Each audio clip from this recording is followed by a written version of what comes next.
I'm glad to say I'm now joined by Janek Żyliński in the studio. He's a London businessman and he's a member of the Polish aristocracy. He's a Polish prince and he's standing as an independent candidate for Mayor of London in 2016.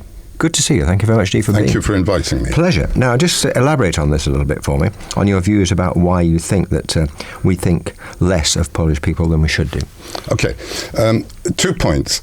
The first one is this is a very tolerant country. I was born and bred here. I'm a Londoner through and through and through. And I've always been amazed by the tolerance and the good manners of the people around me, English people around me. However, over the last few years, with the rise of UKIP and Nigel Farage and things associated with that, the atmosphere has definitely changed. Mm-hmm. I think that I've always felt, even though I went to a public school in London, I went to the London School of Economics, that somehow I was second class or at least an outsider in this society. What's made you think that? Everybody was very tolerant and polite, but the message was, between the lines, know your place. And I've been quite successful in my life. And I think that what's happened over the last 2 years has led me to say, enough is enough. Indeed, that's what I said to Nigel Farage when I challenged him to a duel 3 months ago on YouTube, using my father's sword, which he used against the Germans in 1939. Enough is enough. Does that challenge still stand, by the way, just a matter of interest? Absolutely. Yeah. So if you're listening to Nigel Farage, your challenge to a duel still? In fact, what I would say, the interesting thing is that after my article in this morning's Guardian, the result of which is an inundation, a tsunami of comments. In the last 5 hours, 1,000 people have written in. And quite a few of them are saying, look, please do this challenge. Please do this sword fight. I remember back in April when I Are they all supportive of your point of view? Well, I was just going to say, of course, as usual on the internet, it's a mixed bag. But I will say that when I did issue my challenge to a duel to Nigel Farage in April, the Daily Telegraph conducted a readers' survey who would win the duel.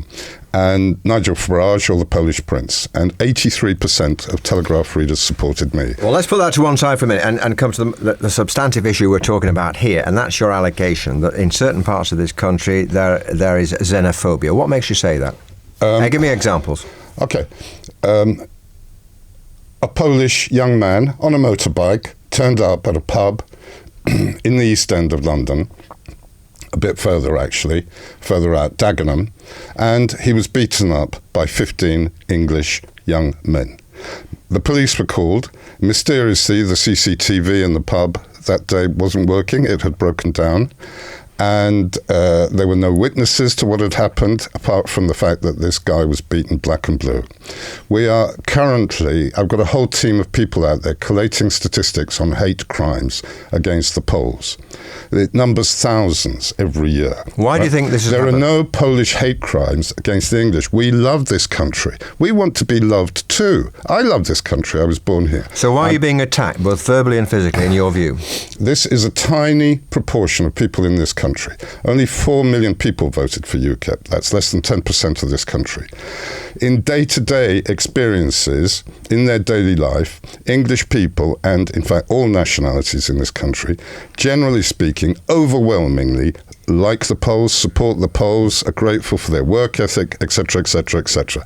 However, there is this tiny core who've captured a political party and who've captured part of the media, principally the Daily Mail and the Daily Express, where it's hate, unredeemed hate. And why is, what's the basis of this?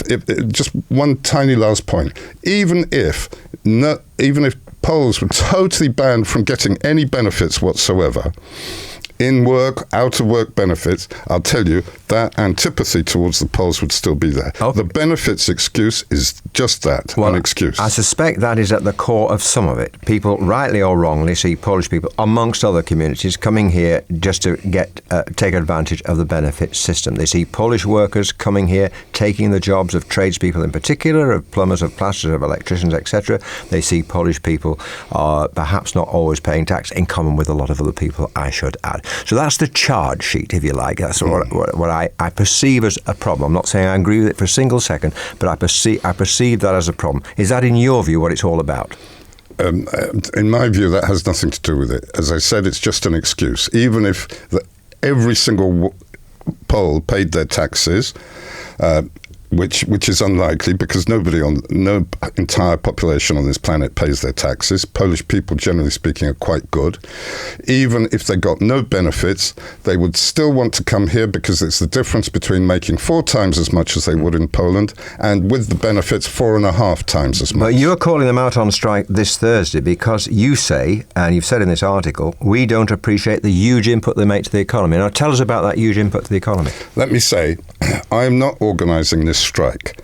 However, the video that I produced challenging Nigel Farage to a duel 4 months ago had a seismic effect. It's released a tsunami of national feelings here. As many people said to me, paraphrasing one girl called Matilda, who said to me, John, Janek in Polish, she said, you have said what we all think and feel, but we're all scared to say it. I didn't have the fear to say what they feel. John, I'm still at a loss as to why you think this hatred, as you call it, is happening. Why you think there is a need for Polish people to go out on strike. It's got nothing to do with the benefits stuff, nothing to do with not paying taxes. So what is it about? It's dislike of people who are different, who in some ways are better, perhaps in some ways worse, but in some ways better. I mean, our work ethic is phenomenal. Remember, this country, the UK, has had an affluent society and a very highly developed welfare state for over half a century. So people here, not everybody, but certain groups of people are in a sense spoilt, or to put it another way, less negative perhaps, they have a strong sense of entitlement. Polish people come here, they're grateful to be here, right? They love this country, they love the opportunities, and they make use of them. All right, you have 1 minute left to tell me why you think Polish people should join you on Thursday on strike, where they should go, what they should do, and why they should down tools, give up a day's wages to make this protest. Well, my article in The Guardian made it really clear that it's not just about going on strike, it's what they do while they're on strike. And that is what many of them are doing, thousands, and they've started doing it already, is going to give blood. They're going to hospitals as blood donors to remind British people of our incredible contribution to this country during the Second World War. We have shed blood for this country, and the act of going, the unprecedented act, nobody's gone on strike and gone to give blood the way that we're doing. It's unique, unprecedented, and it shows our commitment and contribution to this country, not just through our work ethic, but through our heroism during the Second World War. Many people say that without the Polish pilots in the RAF, the Battle of Britain would not have been won. It's the Poles what won it. I said final question. This is the last question for you. One mayoral candidate, David Lammy, who I hope to be talking to a little bit later in the programme, has this afternoon called for an amnesty for some 300,000 illegal immigrants in the UK, because he says that would actually boost the economy as well, get them to enter society, pay taxes. Would you go along with that? I have... my position is very clear. Anybody who really contributes to this country is welcome. The Poles have proved it, other groups have proved it. And that's the main thing that counts. But I'm talking about illegal immigrants. Illegal is illegal. The Poles and many others are here legally. There's a description of all these people trying to come in through the Channel Tunnel as migrants. They're not migrants, they're asylum seekers. So no amnesty for you?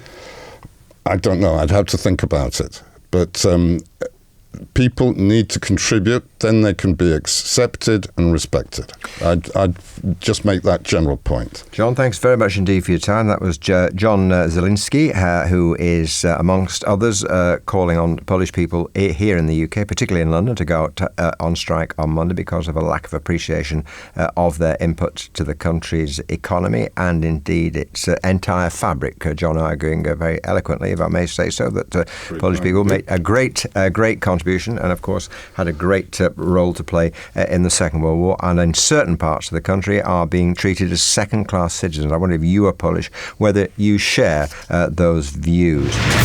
Those two very senior public figures have both within the last few years said we should give amnesties for all illegal immigrants. If that is the mood music that is coming out of London, is it any wonder people are desperate to get to this country? I think we have to